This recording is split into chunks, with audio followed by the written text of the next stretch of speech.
You're in a class, it's near the beginning of the semester, you write an exam or you hand in an essay and you don't get the mark that you desired. Okay, so what are your options? Well, one option would be, so you've hit an anomaly. Things didn't happen the way you wanted them to happen. And so maybe you say, geez, that was a boring and stupid class anyways. This gives me an excuse to get out, and so that's not such a negative thing. Or you think, oh, well, I really better buckle down and study, and you decide to stay in the class. So basically what you've done is maintained your framework. I'm going to work through this class, but you've decided to modify some of the subroutines that make up that frame. You say, well, I should study more next time, or I have to prioritize this class compared to other classes. So it's a micro alteration within the overarching framework. But another thing you can do is say, to hell with the class, I'll just drop it. And so the advantage to that is problem gone. The disadvantage is, well, now you have a different problem, which is, okay, fine, you drop the class, do you have another class that you can replace it with? Is that a good way of dealing with a micro failure, you know, to move up a level of analysis and throw out the whole frame? Because you could also say, well, maybe I should just drop out of university and maybe I should go hang myself, you know. Well, it's the same line of logic, it's just taken up to a higher degree of abstraction. And so, generally speaking, you don't want to solve a problem by moving up a level and wiping out the frame within which the problem was experienced. You want to do that carefully, because in principle, the frame that you were working within you'd already assigned value to it and worked at it. You've already invested in it. It's a big sacrifice to blow out the whole frame. Now, sometimes you can do it. So anyways, what happens is, well, you get the bad grade and you're upset about it. And so you've been plunged from your happy, satiated state, let's say, into a state of relative chaos. And the chaos is, oh, I hit an obstacle, I didn't expect it, and now I don't know what to do. And so what does it mean to not know what to do? Well, it can mean I need to study harder.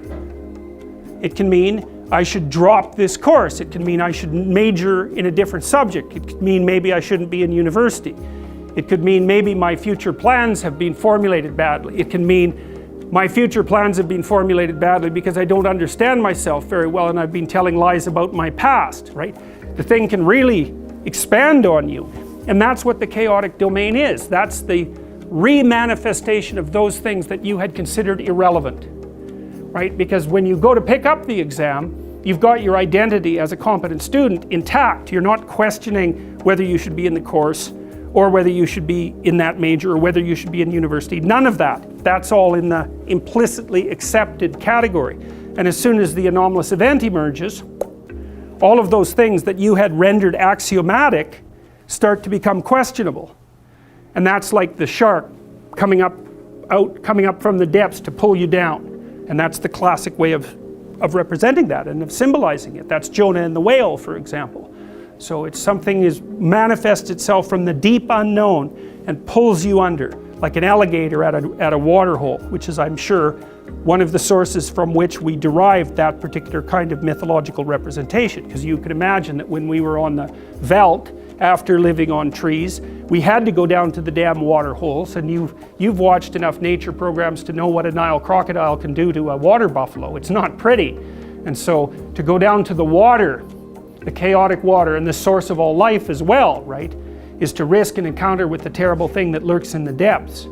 And so we use that as a central metaphor for mapping the sorts of things that happen to us in a much more abstract space. And you know that because one of the things you're going to do, let's say that the professor, there's a professor obviously who gave you the bad grade. Okay, so one logical presupposition is that you're in some sense insufficient in relationship to the course. But another logical and instantaneous categorization is to throw that person into the category of malevolent predator. And you'll do that by becoming upset and cursing the person in your imagination.